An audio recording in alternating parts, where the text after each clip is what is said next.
I mean, we've just surveyed the whole of the ICC, and what we're finding is, and I don't think you'll be surprised, uncertainty actually is a tax. And so what we're seeing on a global basis is heightened levels of uncertainty. And in a way, the decision of the court, the CIT yesterday and the other jurisdiction that there was a matter heard in, doesn't actually reduce the uncertainty. It actually clouds it even further. Because what we're seeing now is a lack of consistency. There will be changes in the coherence about the frameworks that will be applied. And what that says to business, large and small, is let's just steady on. Let's take our time. Why don't we delay? There's no cost to delay in a way. And of course, what we're seeing are things being basically kicked down the road for another 3 months, which will generally mean for another 6 months. And what that also means is some things kicked down the road won't be picked up again. So we are seeing that on a global basis. Of course, there's different levels of uncertainty operating. There's a lot more interest and uncertainty because people are much more sort of zeroed in here in advanced economies. In developing and emerging economies, particularly I've just been in Africa, it's clearly partly bewilderment, not quite certain why we're being wrapped up in this sort of stuff as well. But also, we don't have the resources to worry about it. We also have other stuff just to get done. Sure. And so people just continue on. But what you're starting to see are basically people saying, let's just not hire that additional person or keep that open. It's interesting that the two matters, or the matters that were actually heard in the various courts on this issue, came from small businesses. What that tells you is small businesses are really feeling this as well. And they do not have the resources that large businesses have, that it can't do war rooms, they don't do scenario planning. It's just problematic. And even for large businesses, this is very complicated. Well, so when you say businesses, whatever the size, are largely just kind of wait and see mode still, are we seeing any kind of material reorientation of supply chains, thinking about shifting their sources of supply or where they are looking for end markets for things that they are exporting? What kind of decisions are businesses willing to make? Well, the first thing, people are looking at this, but as they don't know yet what the final outcome will be, a lot of it's exploratory, and also to commit now and to discover that subsequently the actual tariff that was levied is actually unable to be levied and are going to be repaid. It's kind of like, let's just hold off here. I mean, I've just been in Mexico with the business community and government there, which we're working with them saying, well, hold on, we do know this with Mexico tariffs, USMCA, that any good that is USMCA compliant will actually not have to pay any tariffs. And we also know as a fact that only 49% of goods from Mexico into the US are currently USMCA compliant. But that's actually not because the goods aren't. It's just the cost of compliance outweighed the benefits. They paid an extra 2.5% on the tariff for that. But now they're going to go up. We're looking at, there are things we can do. We can actually lower the cost of compliance. I mean, the ICC will create a tool and an apparatus to enable that to happen. So businesses are looking with this mix of friction about how they can work their way through it, but committing new capital or reorienting your supply chain, that becomes quite difficult at this point in time. You said something really interesting right off the bat, that uncertainty is a tax. We keep talking to economists who are trying to drive home the point that a tariff is a tax.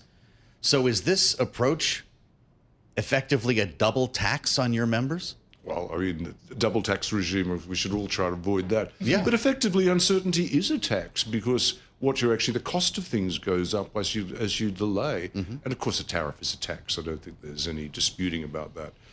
The question, I think people are arguing, who pays the tax? Yeah, well, that's right. The end, what we're seeing, even in the US economy, is consumers are going to pay that tax, and they're starting to pay that tax because you're starting to see in supply chains, you're starting to see in retail increases in costs. And we're seeing the sentiment move towards inflationary pressure. So that tax is going to come through and be felt by people.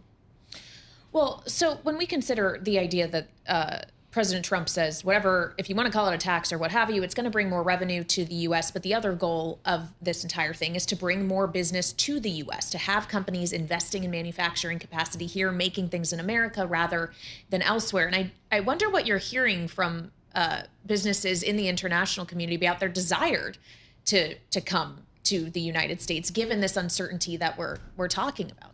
Well, let me be 100% clear. This is the greatest economy in the world.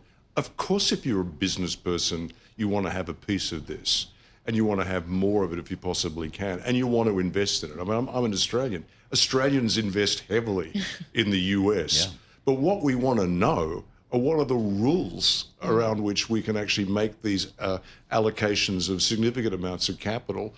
If the rules are not clear, the actual risk factor goes up and the cost of capital goes up.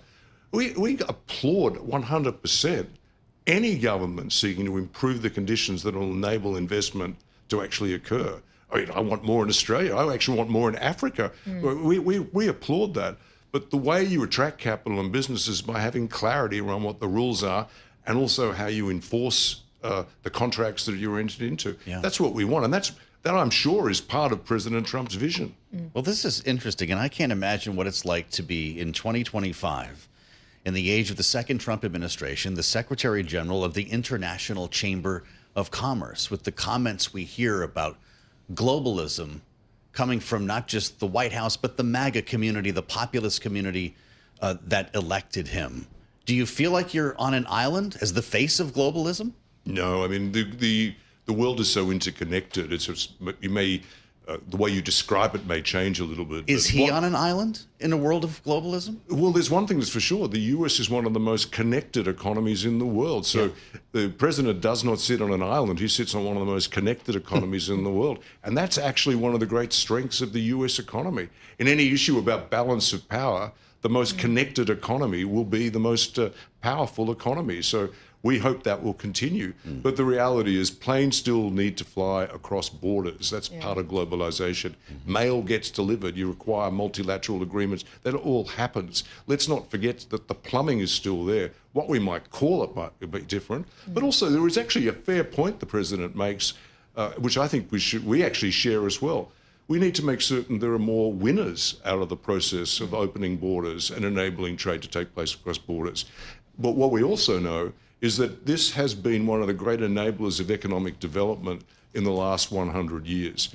The reason we've been able to move Africa a long way out of poverty is because they're part of a multilateral or a trading system that functions. The reason we've actually seen a decline in poverty globally is because we actually have got rules-based trading systems operating. Nobody wants to see that go. And I tell you what, the US accounts for 13% of global trade. The 87% of the rest want to keep this going. And one of our jobs is to keep it going. Well, you've brought up Africa a few times now, which obviously is seen as kind of a landscape of competition between the U.S. and China as to who can gain the foothold in Africa. Are you seeing evidence of companies anywhere, not just in Africa, but businesses looking to reorient themselves more toward China and away from the United States? As you talk about the U.S. being the biggest, most connected, powerful economy in the world, do you see risk that the U.S. could easily cede that to the second largest economy currently? But I think the reality is over the last 10, 20 years, there's been a reorientation of trade anyway. There's a lot more what's called South-South trade.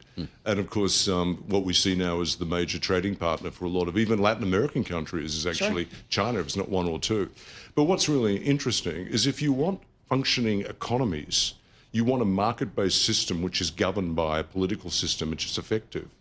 Market-based economies actually lead to more economic development.